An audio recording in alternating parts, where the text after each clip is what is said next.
Good morning, YouTube, and welcome back to Paisano's Music and Vinyl Talk. I am your host, Paisano. My co-host, Genevieve, is not here. She's in school. We didn't quite get to the video last night, but here I am. And as promised, we're going to talk about Canned Heat and their collaboration with blues legend John Lee Hooker. This came out in 1971. It's called Hooker and N Heat. Not and, N. Apostrophe N. Hooker and Heat. And I guess they had run into each other on the road. I don't know if they were playing the same gig, but John Lee Hooker was a big fan of Canned Heat, and naturally vice versa. Canned Heat were blues enthusiasts, blues authorities, both Bob the Bear Hite and Alan Wilson, excuse me, had like some of the most impressive blues vinyl record collections known to mankind. They loved the blues all the way from the 1920s to the 60s, when they were, Canned Heat was in operation from like 1967 to 71, 72 for all intents and purposes, once Alan Wilson died. To me, Canned Heat was no longer as relevant as they were with him. Unfortunately, Alan Wilson played a very small part in this release. He only played harmonica on a few tunes and piano on one, I believe. But I don't think he played guitar at all. I think Henry Vestine, the second guitarist in Canned Heat, played guitar on this, but not Alan Wilson, who was one of my favorite guitarists, without a doubt. But John Lee Hooker was a huge fan of Alan Wilson's harmonica playing. He was undoubtedly one of the greatest blues harmonica players ever. And that is saying something, because there have been some great blues harmonica players over the last century. It's a double album. Came out on Liberty, which was Canned Heat's. I don't know why I never gave this a proper sleeve. This is record 2 and 3. It had one minor skip. I bought this used. I think I got this at Bull Moose in the chain store. Either that or at Cheap Thrills Records in Dedham, Massachusetts. But I can't believe I didn't give these proper record sleeves and clean it up a bit. Maybe I'll do that tonight. But either way, you can barely see John Lee Hooker. He's dressed in very dark clothing. And he's definitely in the shadows, not a very well lighted photograph at all.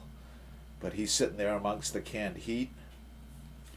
On the back, the great man himself, belting it onto a microphone with an electric guitar. On the inside is some pictures of John Lee Hooker with the group. Actually, just a couple of pictures with Alan Wilson.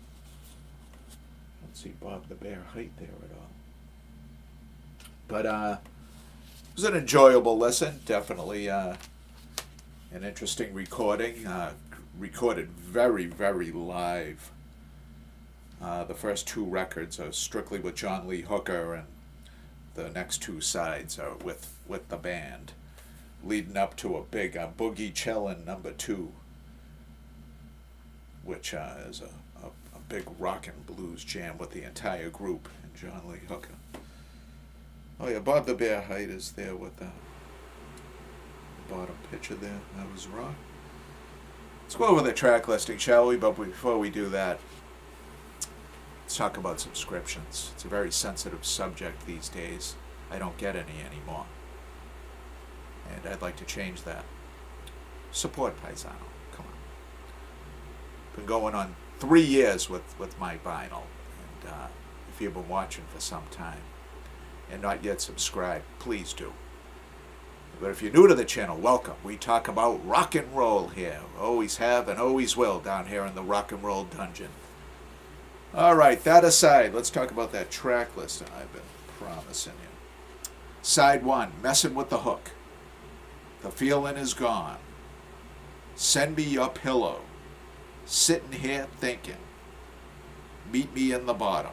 Side 2, Alamonia Blues. Drifter, You Talk Too Much. Burning Hell, Bottle Up and Go. That's the one with Alan Wilson on piano. All right, side 3, the second record, The World Today. It's a spoken word with minimal instrumentation behind him, John Lee Hooker. Talking about the state of the world in 1971 or 70 when this was recorded. I Got My Eyes on You. Whiskey and Women. Just You and Me. So 3 songs.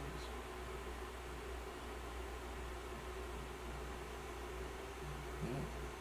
Side 4, Let's Make It. P-Vine. And Boogie Chillin' number 2. Well, 11 minutes and 35 seconds with the whole group. Rockin'. Absolutely. Alan Wilson unfortunately died about 3 months after these recordings were made and was dead by the time it was released. Unfortunately, it was a huge loss to the blues community and popular music in general, in my opinion. He lived the blues. He was blues personified. Suffered from depression and drug addiction. Just a very sad man. Sad man, but he knew so much and he gave so much to us. Until tonight, YouTube. Tonight, Genevieve will stick her hand in the Pittsburgh Pirates hat and draw another album for review. And we will review that album next week on the 15th of March. So until tonight, YouTube, thank you and good night. Good day, I should say. Good afternoon.